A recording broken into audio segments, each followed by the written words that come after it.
Hello dear student, কেমন আছো? I hope প্রত্যেকে ভীষণ ভালো আছো। স্ক্রিনের ওপর যে কোশ্চেনটা দেখা যাচ্ছে, এই প্রশ্নটা বৃত্ত সম্পর্কিত উপপাদ্য এর প্রশ্ন। ঠিক আছে, তো এই প্রশ্নটা প্রথমে আমরা মন দিয়ে বুঝবো, পড়বো, তারপর অঙ্কটা করার চেষ্টা করব। ওকে, চলো শুরু করা যাক। একটি বৃত্তে একটি জ্যায়ের দৈর্ঘ্য 48 সেন্টিমিটার এবং কেন্দ্র থেকে ওই জ্যা এর দূরত্ব 7 সেন্টিমিটার। বেশ, ওই বৃত্তের কেন্দ্র থেকে অপর একটি জ্যা 20 সেন্টিমিটার দূরত্বে অবস্থিত। বেশ, হলে অপর জ্যা এর দৈর্ঘ্য কত? চলো প্রথমে আমরা একটা কাজ করি, বৃত্ত অঙ্কন করি। ড্রয়িং এর মাধ্যমে বুঝবো, খুব সহজে বুঝতে পারবো। ওকে,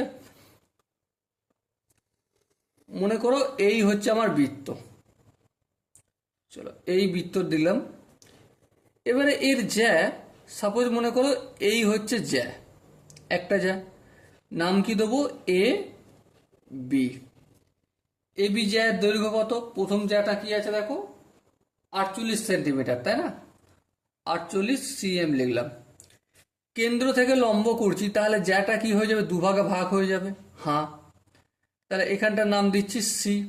এসি আর বিসি দুটো ইকুয়াল, তাহলে AC equal to BC equal to 48-এর হাফ কত?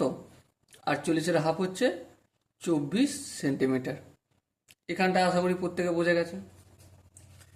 এরপরে দেখো কি বলেছে, যে এই যে জ্যাটা এবি জ্যাটা অঙ্কন করলাম, এই জ্যাটা কেন্দ্র থেকে জ্যা এর দূরত্ব 7 সেন্টিমিটার। তার মানে এই এখানটা নাম দিচ্ছি আমি ও। ও থেকে সি এর দূরত্ব কত? ও থেকে সি এর দূরত্ব 7 সেন্টিমিটার। এখানটা আশা করি প্রত্যেকের বোঝা গেছে। এরপর কি বলেছে দেখো, ওই বৃত্তের কেন্দ্র থেকে অপর একটি জায়গা 20 সেন্টিমিটার দূরে অবস্থিত।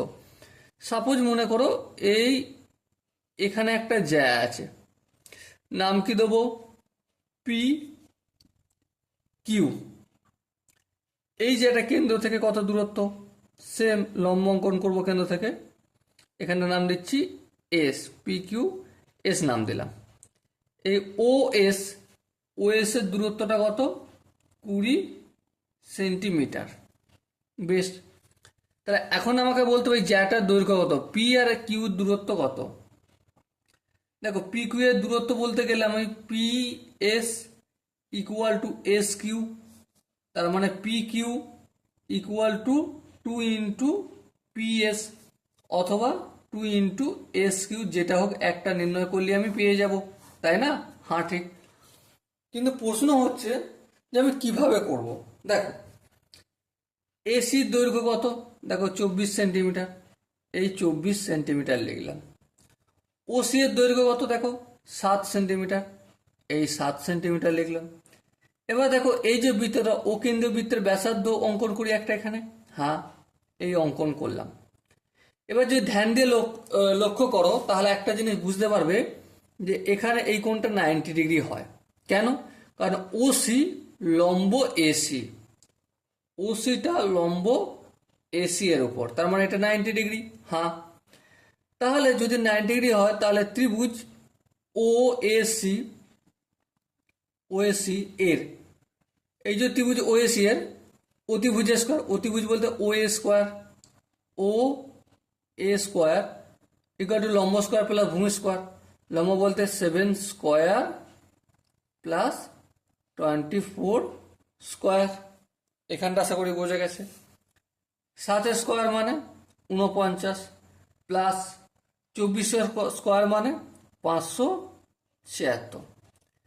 49 আর 576কে যদি যোগ করি কত হবে? কত হবে? 625। এই 625টা হচ্ছে ও এ স্কোয়ার। তাহলে ও এ সমান কি? ও এ সমান √of 625।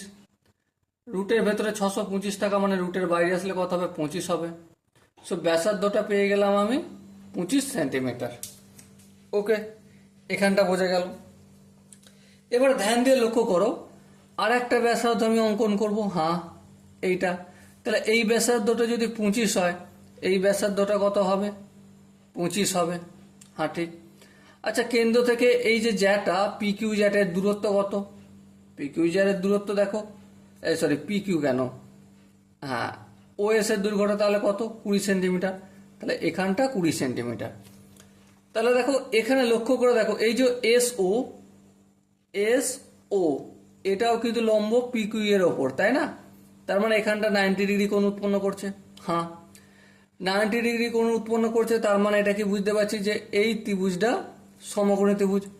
তাহলে ত্রিভুজ ও পি এস এর অতিভুজের স্কোয়ার, অতিভুজের স্কোয়ার মানে 25 স্কোয়ার ইকুয়াল টু লম্ব স্কোয়ার প্লাস ভূমি স্কোয়ার, লম্ব বলতে এখানে 20 স্কোয়ার ধরছি, 20 square plus P S square, হ্যাঁ পি এস স্কোয়ার। 25 স্কোয়ার, 25 বলতে 25 স্কোয়ার কত হয়, 625 হয়। আচ্ছা এই যদি 20 স্কোয়ারটা অপোজিট দিকে নিয়ে আসি, তাহলে এটা সামনে প্লাস আছে, এদিকে আসলে কি যাবে, মাইনাস হয়ে যাবে। হ্যাঁ 20 স্কোয়ার মানে কি 400 লিখলাম, equal to P S square, P S square. 625 থেকে 400 যদি বিয়োগ করি কত হবে, 225 equal to P A square. এবার দেখো পি এ স্কোয়ার আছে, স্কোয়ারটা অপোজিট দিকে আনলে রুট হয়ে যাবে। হ্যাঁ তাহলে 225 ইকুয়াল টু পি এস, 225 মানে কি 15 ইকুয়াল টু পি এস। তাহলে পি এস এর দৈর্ঘ্য কত পেয়েছি, এখানটা যদি 15 হয় এখানটাও তো সেমই হবে, 15ই হবে। তাহলে পি কিউ ইকুয়াল টু কত, 15 প্লাস 15 সমান 30 centimetre. Okay, so dear student, I hope তোমরা এই কোশ্চেনের প্রতিটা স্টেপ বুঝতে পেরেছো। যদি কোনো স্টেপ বুঝতে অসুবিধা থাকে, ডাউট থাকে বা কনফিউশন থাকে, তার জন্য তো কমেন্ট বক্স খোলা রইল। ওকে, সো দেখা হচ্ছে পরবর্তী সেশনে, ততক্ষণ পর্যন্ত ভালো থেকো, সুস্থ থেকো এবং জয় হিন্দ।